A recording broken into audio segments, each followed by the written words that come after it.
The greatest adventure is what lies ahead. Today and tomorrow are yet to be said. Hello everyone, this is No One of Consequence back again with a new video.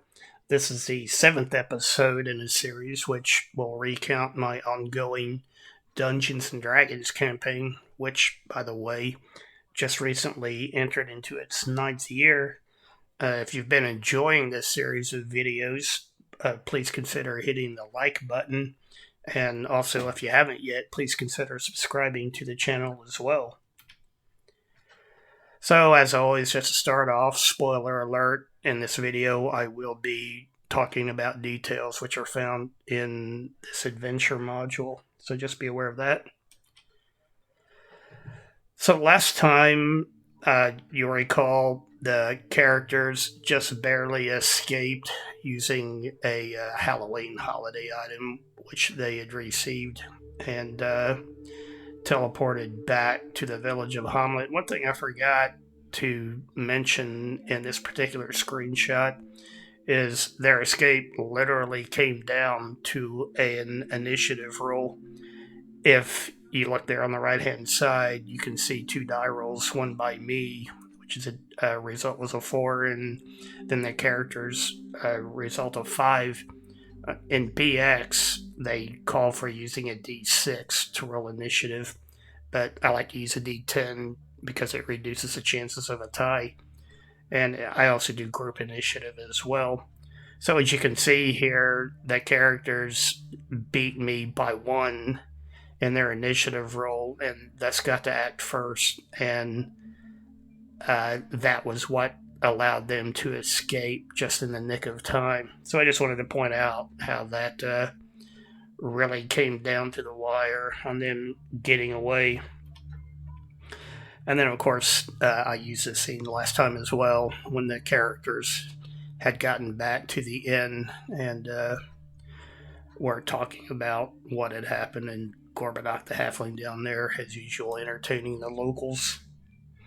So after resting and healing, the next day, the characters went back to the temple and just picked a random door to open. And behind this one, there were some gnolls standing guard. They were aware that someone was there because of the characters tampering with the door, and so were ready. And in this particular case, I, on behalf of the monsters, won initiative. And I'm assuming these are spears that were thrown. If you look on the right hand side, you can see I got 2 natural 20s. And I also, in situations like this, I just randomly determine which character might be the target.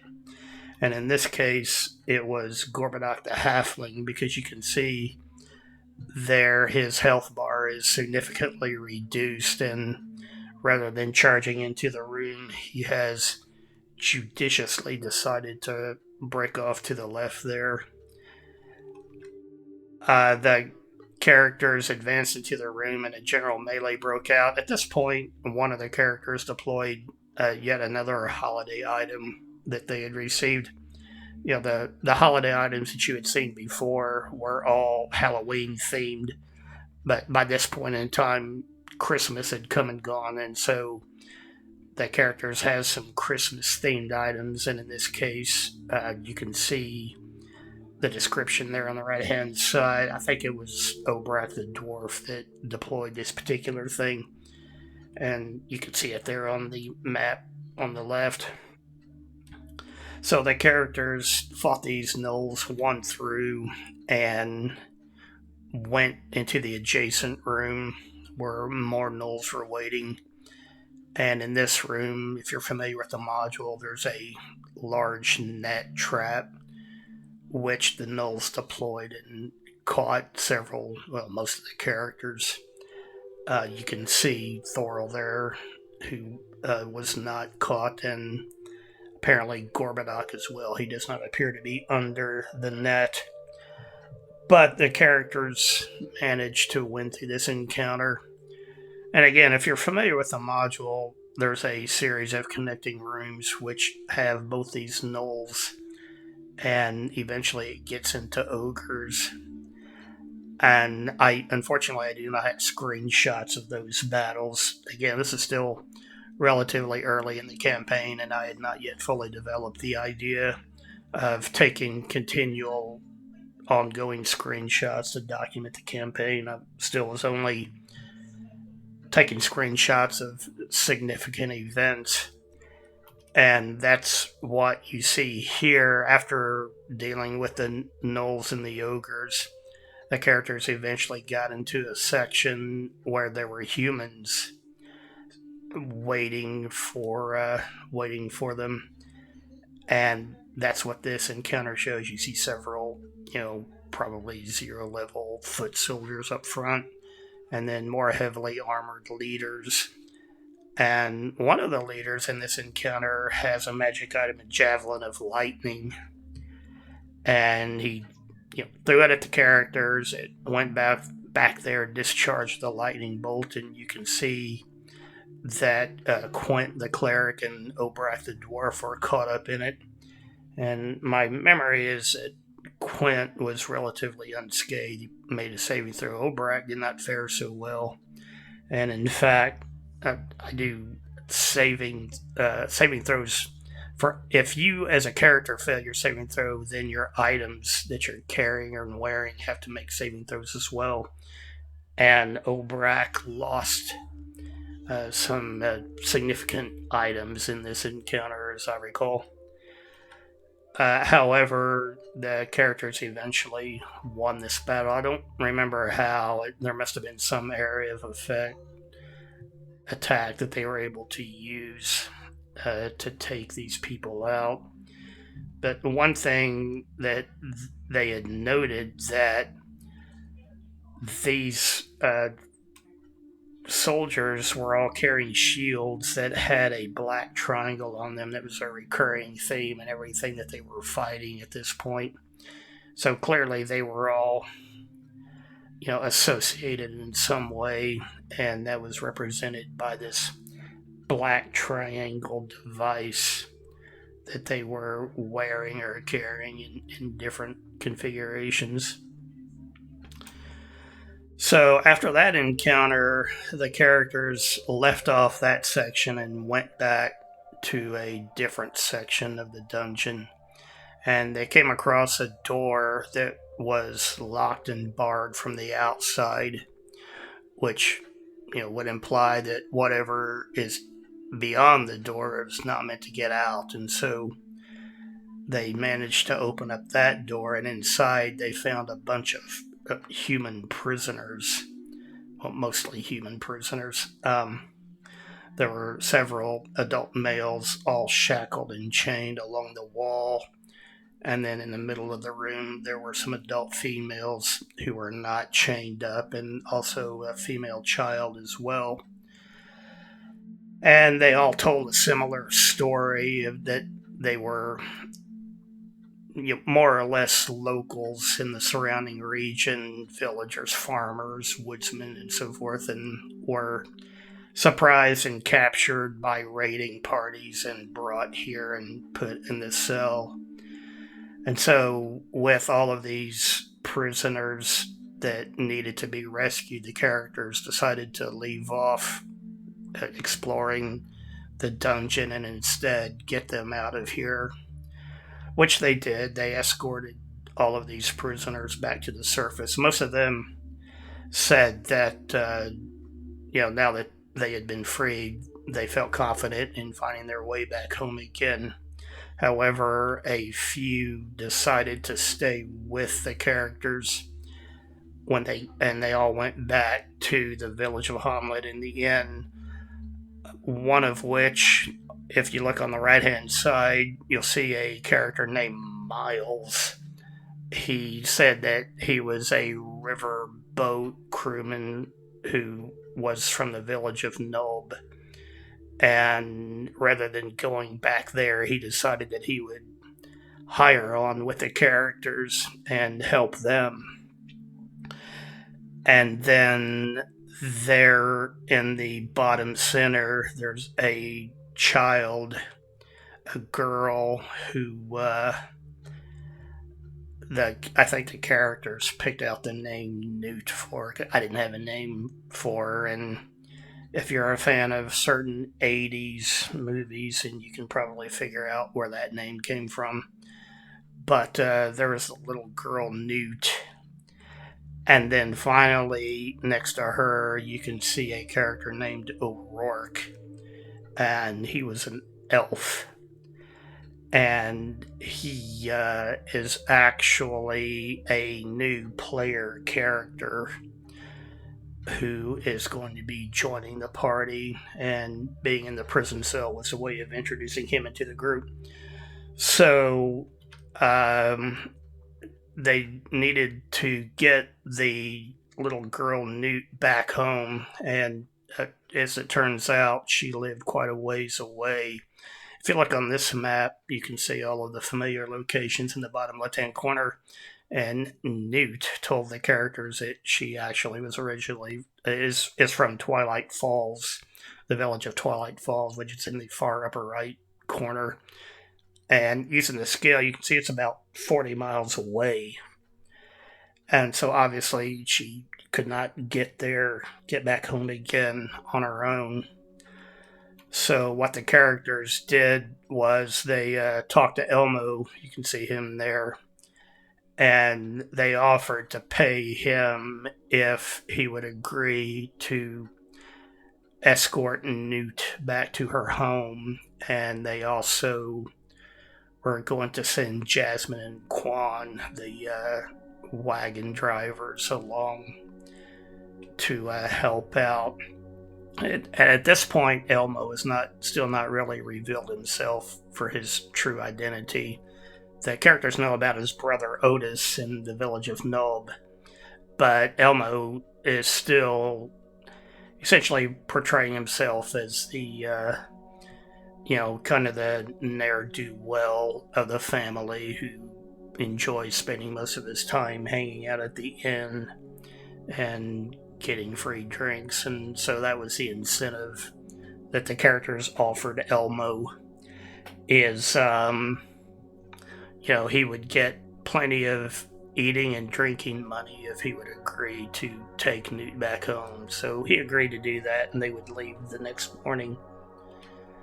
So Sergeant Major O'Rourke is his full name, is the new player character, and he was actually going to be controlled. He's the same player as Gorbadoc the Halfling, and that player had developed some background details for the Sergeant Major, as he's referred to.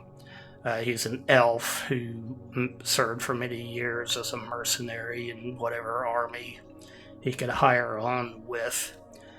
And not that long ago, as you can see on this bullet, he was severely wounded in a battle and was about to die, and then he was healed by a priest of Foltus, which is a Greyhawk deity. And then he was so moved by that experience that he gave up being a mercenary, entered religious training, and became a cleric of Foltus himself. And just a side note, one of my house rules was, in BX, elves have magic user spells, but one of my house rules is that if a player chooses at character creation, they can choose to be a cleric instead of a magic user. And so that's what the player for Gorbadoc decided to do with this character. And this is the background for it. And then, as it says, as a military person, he's fairly aggressive, and he's very outspoken and telling other people about Folstis. Being a mercenary, he's battle scarred, he's very gruff, he has no filter, and that's reflected in his low charisma score. Often his trademark word is discipline, and he often accuses others of lacking discipline. And being a cleric of Foltus, he's also very dismissive of other gods.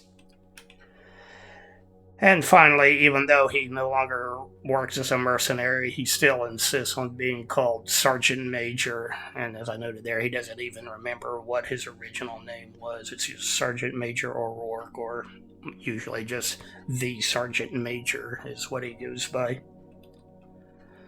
So the next morning, everyone gathered up outside and saw Elmo and the other hirelings off to take Newt back home. And and they also sent their dog as well to help make sure that they arrive safely. Felipe, the guard dog, is going. And you can see the other characters there, and I don't even remember why, but they're talking to one of the employees at the inn. One character notably absent in this screenshot is Gorbadoc the Halfling. And the reason for that is when the characters went back inside, they were handed a note from the innkeeper that Gorbadoc had left behind. He had gotten up early and left a note and was no longer there. And you can read the note yourself. I haven't really talked about it before, but Gorbadoc, his character, would often be the self-declared leader of the group and insist that the group's adventuring name is Gorby's Gang, and claim he, in his egocentrism, he claimed to literally be a god in mortal form walking the earth, and it was all funny, and you can see that reflected in the note that he left behind for the other characters. So the bottom line is that the same player, Sergeant Major O'Rourke, joins the party, and Gorbadoc the Halfling leaves the party. So the characters returned to the temple, went back to that same area that they left the previous day. You can see that prison cell there to the south. You can see some of the chains. And they opened this door right next to it, which they had not explored on the previous day, and were immediately met by several more ghouls. And it's not shown here, but Obrak the Halfling, who's always up front with Aramis the Fighter, by this point, he had been attacked and paralyzed by the ghouls and had already been carried away. As you can see, there's a empty spot there next to Aramis, and the ghoul has occupied it. And then you can see Aramis himself suffered this critical hit. So he took some significant damage, and the display, I don't have the icon yet, but Aramis was quickly paralyzed by the ghouls. And you can also see that Quint the Cleric has already been paralyzed before he even really had a chance to try to turn undead or anything. So it was a sudden surprise attack, and the characters were quickly put at a disadvantage. So much so, in fact, that you see here that new hireling Miles, the river boat crewman, is gone. I did a morale check on him, and he broke morale and ran away. In this screenshot, you can see Aramis being carried off. Aramis is now paralyzed, being carried off by ghouls. The sergeant major trying to follow. And then in the back, you can see Garrett, the thief, and Thorol, the magic user, are trying to defend Quint, who was paralyzed from this ghoul attacking. So this screenshot here shows a progression in the battle. You can see most of the ghouls that are still here have been defeated. There's still one there that's being fought. One thing that was very helpful here is that elves are immune to the paralyzation effect that ghouls have. And so, even though he can be physically harmed by their attacks, the Sergeant Major cannot be paralyzed by them. So, that was one thing that was working in the character's favor. Following screenshot here on the left, you can see Garrett and the Sergeant Major and Thorol continuing to try to push forward and attack the ghouls. At this point, they're still trying to figure out what happened to Aramis and Obrak. They just know that they were carried away to the north, but they don't know exactly where they are or what's happened to them. And then in this screenshot on the right-hand side, now you can see that Garrett has been paralyzed. So now we're down to only 2 active characters, the Sergeant Major and Thorol. Next screenshot here, you see that Garrett is starting to be dragged away by a ghoul. The other ghouls are now dead, and the Sergeant Major and Thorol has cast a shield spell on himself. But they're pursuing, trying to keep Garrett from being dragged off, and you can see Thorol. He might have cast a spell, magic missile or something, and killed the ghoul that was trying to take Garrett away. But you can see there's another ghoul there at the top center trying to circle around the table to come around and attack. And things continue to look bad. The Sergeant Major and Thorol move up to try to get Garrett and bring him, protect him. But now their light reveals still yet more ghouls and even a ghast there in the upper right-hand corner. And so those monsters are moving to attack, or at least some of them are.